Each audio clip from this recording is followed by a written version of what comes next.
مردے کیسے تصدیق کرتے ہیں کہ وہ مر چکے ہیں؟ شروع میں مردہ شخص کو یہ احساس نہیں ہوتا کہ وہ مر گیا ہے۔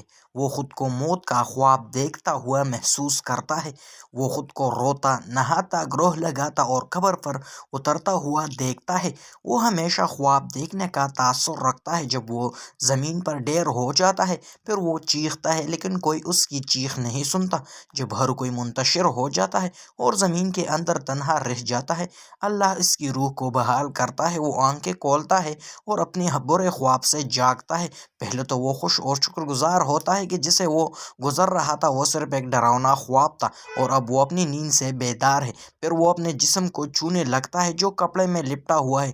خود سے حیرت سے سوال کرتا ہے، میری قمیص کہاں ہے؟ میں کہاں ہوں؟ یہ جگہ کون ہے؟ ہر طرف مٹی مٹی کیوں ہے؟ میں یہاں کیا کر رہا ہوں؟ پھر اسے احساس ہونے لگتا ہے کہ وہ زیر زمین ہے اور جو کچھ وہ محسوس کر رہا ہے وہ خواب نہیں ہے۔ اسے احساس ہوتا ہے کہ وہ واقعی مر گیا ہے۔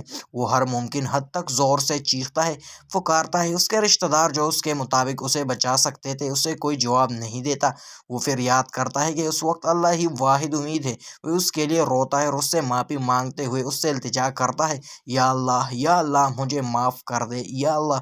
وہ ایک ناقابل یقین خوف سے چیختا ہے جو اس نے اپنی زندگی کے دوران پہلے کبھی محسوس نہیں کیا تھا۔ اگر وہ ایک اچھا انسان ہے تو مسکراتے ہوئے چہرے والے دو فرشتے اسے تسلی دینے کے لیے بیٹھ جائیں گے، پھر اس کے بہترین خدمت کریں گے۔